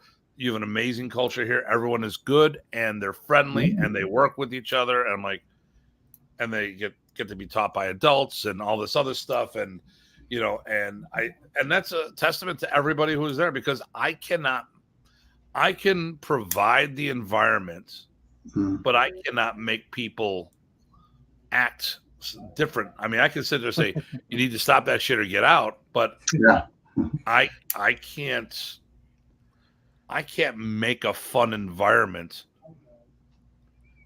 if the people who are there aren't willing to be part of it. Oh, look who else is here. Jason Arnold. There we go. BG Jason. How you doing? I go, good evening, brothers. It was a great camp. Lots of great instruction and FMA family bonding. And that's, I don't know how we did this. Well, I mean, I think it's a lead by example thing, but I don't know of any. I've been to events where people felt they were alienated. I've never had that happen to me. But this event, and Dean says hello to you, Sam. And this event, all of our events, they've always had a friendly vibe to them. even when I did the reunion camp, I was able to set a stage, even though all these people from different groups were coming back in. There was like one little hiccup, and that was dealt with. And the biggest thing was someone was like, "Well, you didn't let this guy in the photo." Okay, he's going undercover shortly, and you didn't want to be in it. I'll do a separate photo for you guys, and I'll make sure that no one gets a picture of it. It's like, don't complain to me about it. But then, of course, like a month later, the guy put all the photos up. I'm like, I thought you were going undercover. What was the problem in the first place? Whatever. But that being said, we usually have such a great vibe at our events, and I can certainly, and thanks for helping to contribute to that, because Definitely. you contributed to that positive environment. No, I was humbled and honored, to like I said, when I mentioned at the end there, you could have chose a number of other people. So yeah, it was a humble honor to be considered and to be part of it. Hey, I got a question, because I've talked about this on more than one occasion. What did you think of the facility? Oh, amazing. Yeah. I mean, like I was, I didn't to the magnitude of the size and just all that was inclusive in the room. Like, I remember, obviously seeing some shots via interviews and some pictures, but doesn't do it justice as far as actually being there and just seeing how big the space is and what you got going on there as far as what you're selling. And then, the little room there where I was hesitant to walk into. The video room. Yeah. But just the floor. Then you got you got that little room there where folks can go with their kids so they won't be distracting. And then you had the chairs there where parents and relatives can watch family members, testing or whatever. Beautiful layout. Was thoroughly impressed with the physicality of the space in the school. Amazing. And you got to watch my kids program, or kids demonstrate. What do you think of the kids overall? What sort of me was that you're having them spar. Like, it just brought up so many fond memories. Yeah. Like in the early 2000s when I was doing a pilot program for the Atienzas when Action Flex first came out. And I just had flashbacks. It just was like, I thought that was a thing of beauty that you're actually having your kids out there sparring FMA. That's what really stood out to me. That was just priceless. Yeah. And I want to point out too, so everyone knows, we do stick fighting, sparring, as well as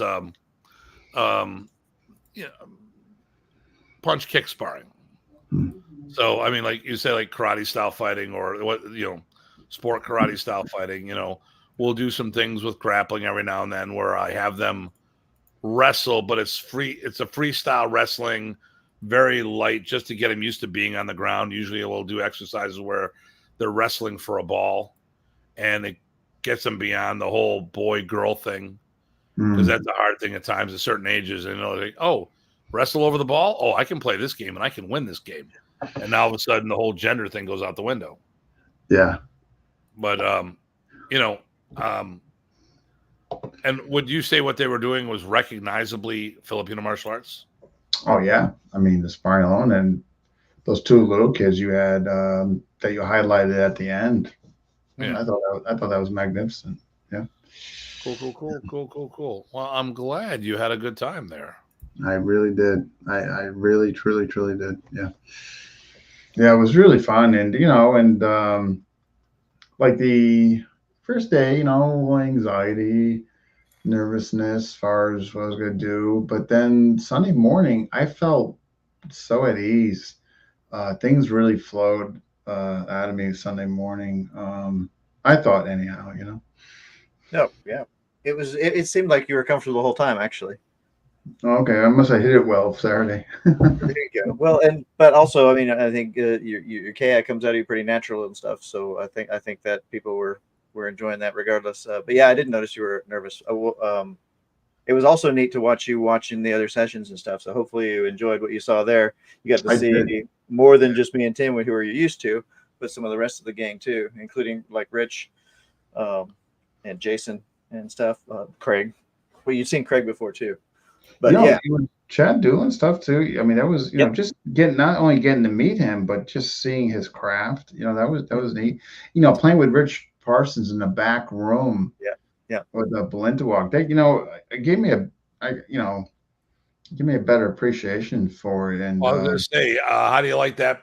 How do you like the ungroup methodology of Balintawak versus the group methodology?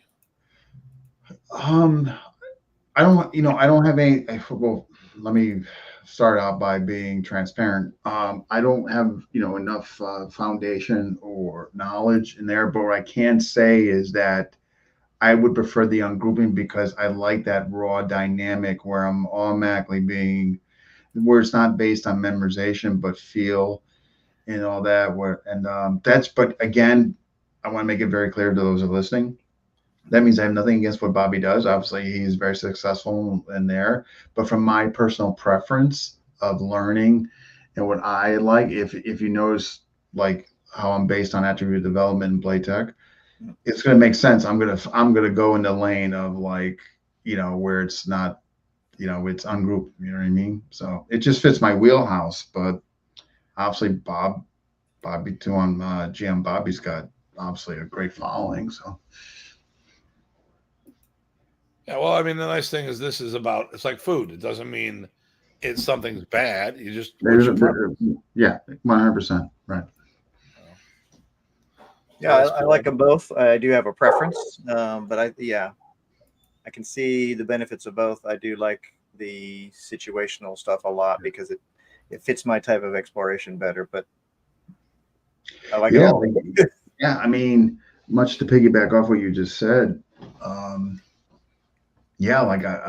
want to know what's not coming at me, and I want to try to problem solve. And I'm so comfortable failing. Right. I just don't. I mean, that just doesn't bother me. Matter of fact, I embrace it because for me, I'm the type of guy that really learns through failures. And so I've learned to just embrace it. Well, failures force you to adapt, and successes don't necessarily do that. Yeah, right. I mean, so I really appreciated him. There's some neat stuff though in that close. Like I try to put it to. I wasn't trying to jump ahead or get ahead of myself, but I was definitely trying to put it in the context of like close and sword work or that, you know what I mean? And just, really working on body positioning and all that stuff that, of course, Rich was mentioning. Yep, I caught a few glimpses of you guys back there, and I was smiling because I was glad that you got to do that. Yeah, I mean, because I never, it's funny, all the episodes I've done. I mean, I've covered, I've had numerous guests on regarding Balintawak, but I never, all this time, never got a chance to play with it. So this was I'm close to 5 years running in this show and never got a chance to experience Balintawak. So that was neat. Oh, now you have. You have? Now you have. No. Oh, yes. And you have you got yours in too, right? No? I was a classmate of Rich's. Oh, there you go. I've been doing Balintawak, as everyone forgets. I've been doing Balintawak for 24 years. Wow. Okay. Well, there you go. Yeah. So actually in the club, I was the okay, here we go. Hi, Dean. Thank you for your time and letting me share with you. It is appreciated. Yeah, and so, he was, that's one thing too. Like Rich is a good teacher, man. Yeah. He really I mean, in other words, I'll tell you why. Like we were doing some of that empty hand play stuff, but there was correlation, there was congruency to then what he was kind of explaining within the lens of Balintawak. And and there were a few times when he obviously trapped me up and had his way with me, but he would explain what I did wrong, like my hand being underneath his, therefore he had the upper tier. My hand was over, therefore he had the lower. You know what I mean? But he took the time to explain, why it was, so that so I thought that was nice of him. But yeah. Well, I mean, the funny thing is, so Rich and I were the only two ever allowed to teach seminar series from our brand of Blintwalk.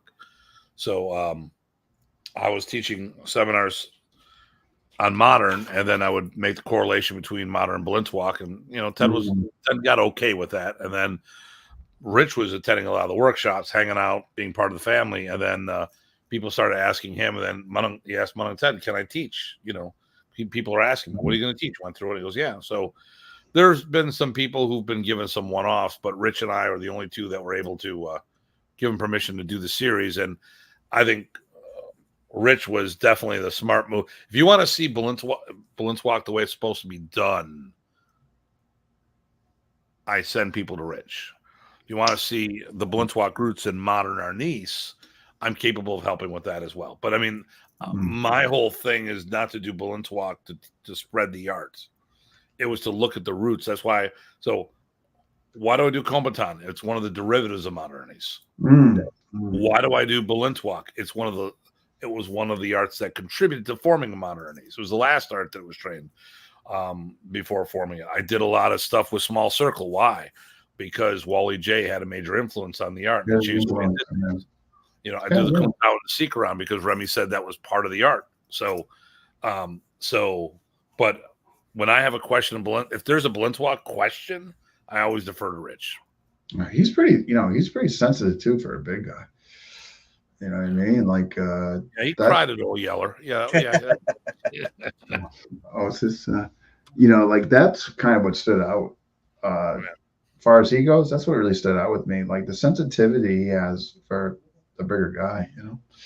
Well, he pushes that because his teacher was smaller, and he didn't want to fall back on the taking advantage of the size difference. He and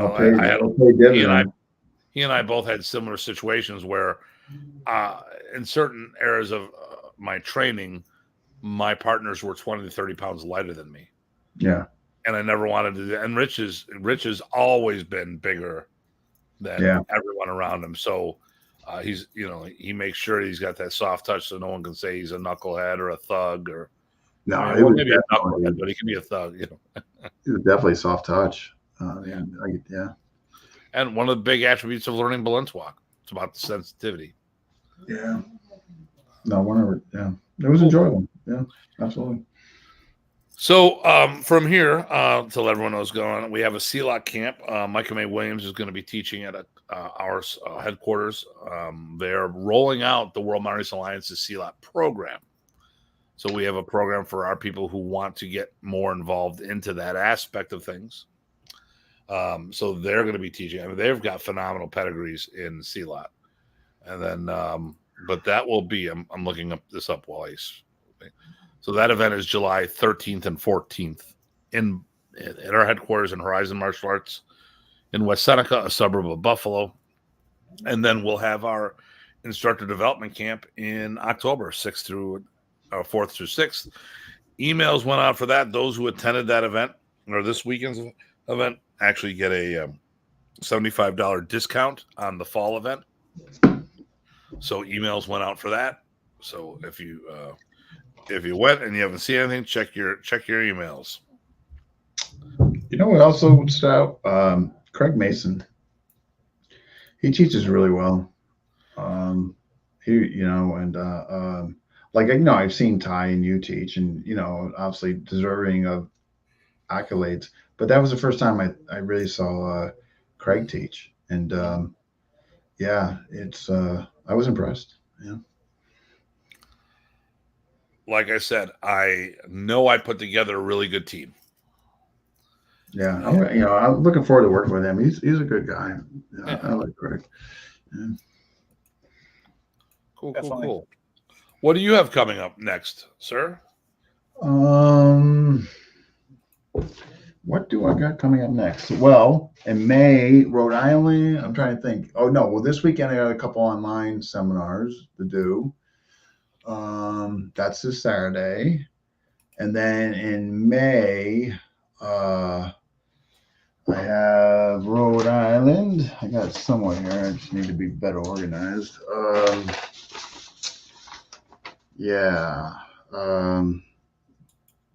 So May 4th is online seminars. 19th, Rhode Island. June Blade Show, and What are you doing down there? it's going to be a seminar. Me, Bill McGrath, Brian Canada, and I feel bad because their name is escaping me now. But there's also a fourth gentleman that will also be doing. That's the 7th and 9th weekend, which is also same weekend as the Blade Show. The 16th, New York seminar. Still waiting on Immersion Labs. August, Maestro Lex. Yep. And then something is going on in September. I just don't know yet. And then October, Atlanta, and November looks like Mike and Mays, right? We're waiting for final confirmation on what weekend it's going to be. Right. So it's still questionable whether it's the 9th or 10th? It should be that weekend, but we're double checking. She has not fully confirmed. She was like, give me to the end of the week. I'm like, okay, I'll give it to the end of the week. Yeah. So I gotta sneak my event in there somewhere, and you're still invited to that, Dean, obviously. Where's that now? My fall event, which is also the spring event for this year because I slipped it. But I haven't picked the date yet, but you're still invited for that. And that's in the fall. So sometime in the fall in Virginia, or Yep. Yeah. And do you have Chad Doolin? Yep, Chad should be there. They're trying to make sure that you guys you guys spend some time together, you and Chad. There you go. Yeah. No, but it'll be all the local dudes and some people that come in from farther away. But yeah, and all different styles, right? We got Lightning, we got Valentuac, we got Competon, we got. Who do you got for Lightning? Well, it was Angelo, but now sometimes Sachi makes it. Okay. Yeah, that's a rotating door on that particular one. That's right. Yep. But yeah, and then we'll have some different. Kali Tertia. Yep. Michael G-Check. Oh yeah, okay, yeah. Senator Tersiwali, and then of course we've got some people from Dosi Pares with the Linghug group. Yep. Okay. So anyway, yeah.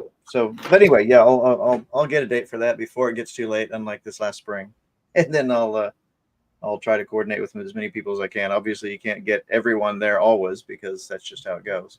Right. I'll keep you in the loop on that. You're in the discussion group for that planning, right, or not? I don't. What group would that be?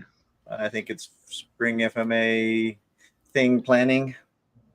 I don't recall. Oh, I don't. I could be wrong, but I don't recall being in that group. Watch this. Ready? 5, 6, 8, 10, 11, and come on, Facebook. There we go. I'm double checking right now, though. There we go. Dean Franco. Dean Franco. Yes. Oh yeah, you're supposedly in it. Yep, already. No, okay, I'm seeing it right now. Yeah. Okay. Yeah. Yes, I am. I have to be more attentive to that. Okay. Well, you're in probably one or two groups, so. Sometimes it's overwhelming, and yeah. Yep. I had to join a bunch to get my videos out, and now it's hard to keep track of what groups are what. The notifications. Yeah. Yep. Oh, and Mr. Davidson popped in. Chris Davidson. Chris, how you doing? Thanks for the photos. Absolutely. Thank you, sir. And good meeting you in person. Great meeting him in person. I hadn't met him. Look, Eric showed up just for us to say goodbye. Oh, and by the way, but well, hey, it's always a pleasure to stop by and say hello. Even after this weekend? Even after this weekend, yes. And always interesting. I appreciate it. And again, it was lovely seeing you guys this weekend. And thank you again for making me inclusive. Anytime. That's how we roll, baby. You're welcome out that for that event anytime, or the other one, the instructor camp. Anybody, anything else you want to join to, just drop on by. Not even a problem. I'm speaking for Tim on that because he's very soft spoken and doesn't say things. He doesn't say things. Yeah. Right. We need to get him to talk more. Right? I know, right? Yeah, something like that. I know. I went from this shy guy to Sunday to like joking around with Chad and Ty. But awesome. Well, hey, thanks again, guys. And all right, cool. Yeah, be seeing you guys sooner. And let me know when you want to do that other show. Yeah, I do. Matter of fact, you know what? Just bear with me and I'll get out your guys' hair. I'm just writing it down now so I do not forget. So basically, the theme was going to be on that was seminar planning / what? Seminar planning and talk about the school as well. Okay. That's what you're talking about that day. Got it. Okay. Will do. All right, guys. Take it easy, Dean. Great seeing you again. Bye-bye. Take care. Bye. Well, that's cool. He got to drop in for a second. That's actually good, right? Because he was there at the camp. If we're talking about the camp, it's glad that he could show up. Yeah. Okay. Alvin Pugaido. Oh, he's one of the board members of the Mataguro. Okay. Very nice. Which I am now a member of. A proud member of the Mataguro Association. There's actually another way to say it. There's a Filipino term. Okay.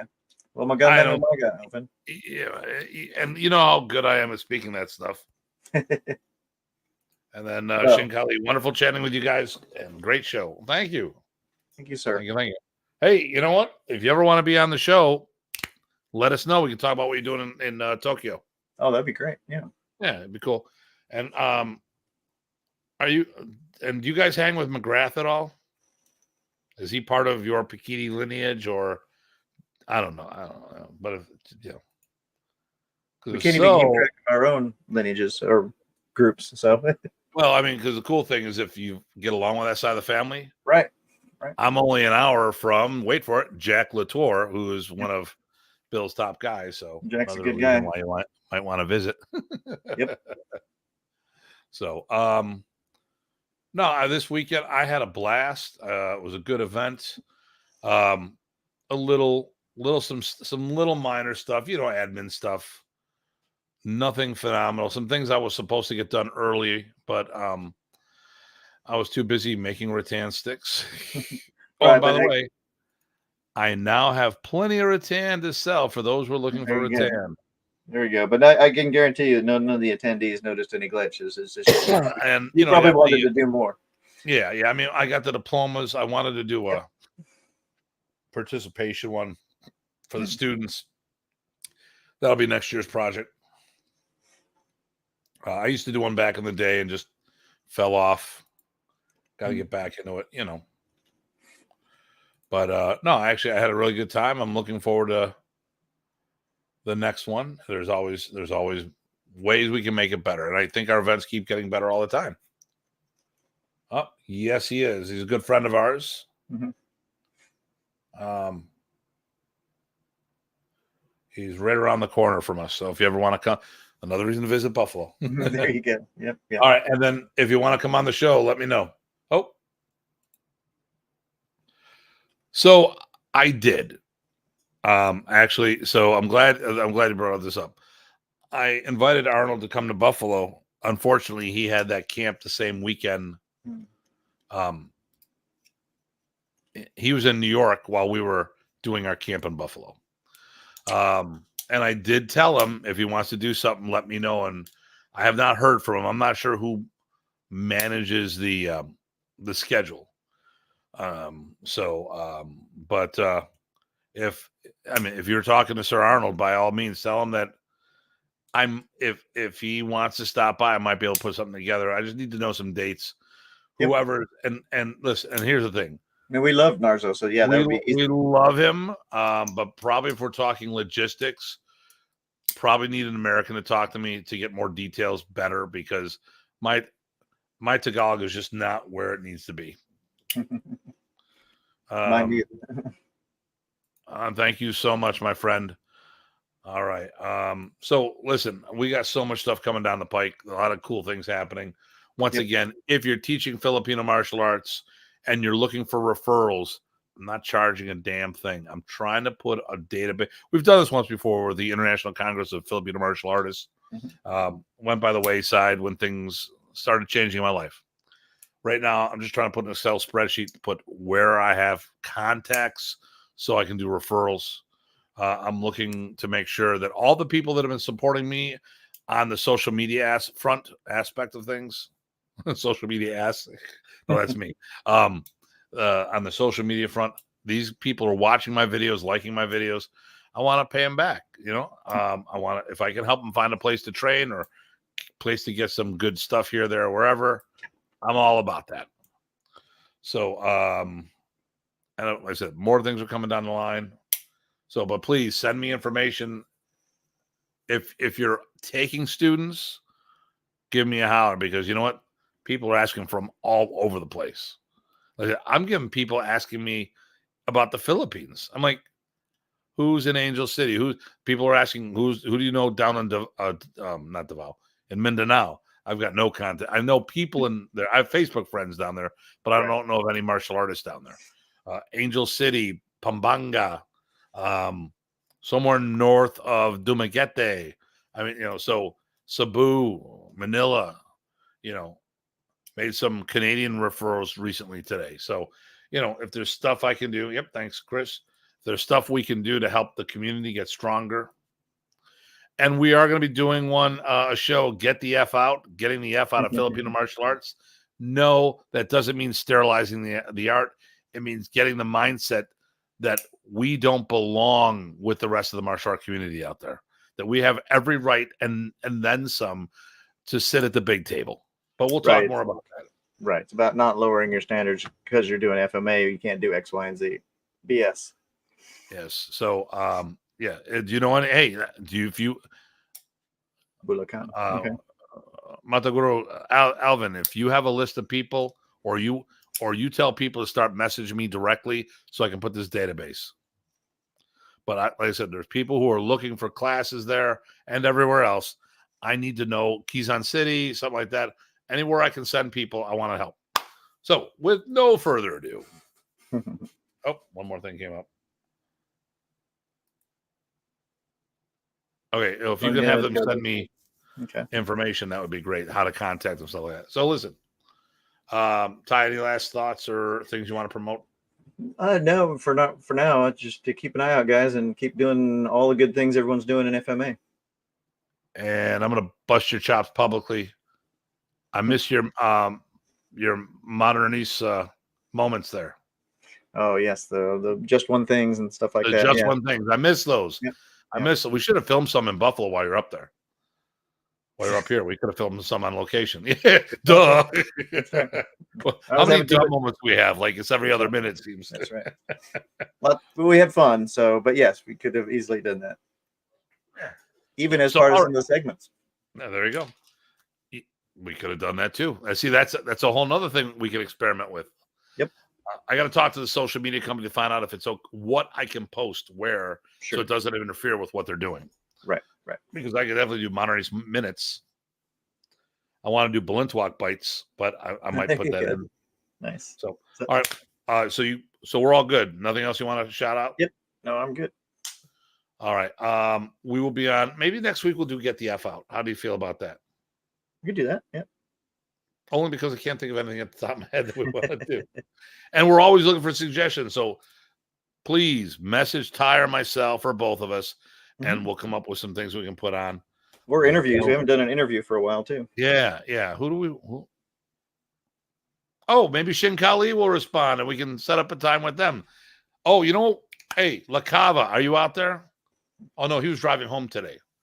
So maybe we'll see if we get La Cava on for next week. That'd be cool. Yeah. Because we talked about having him on, but he was still on the road. Forever. All right. I think his wife just kicks him out of the house for like a month at a time. Right. Get out of here. You're driving me crazy. Okay, you can come back. All right. Well, listen, always a pleasure. I love hanging with my boy here. We are thick as thieves. but we don't make the same money as them. And love hanging out with the crowd. So, and this is like a week and a half for you and me, kind of. Yep. So, well, and that's about it. So this is Datu Tim And PG Ty. saying, see you all soon and take care.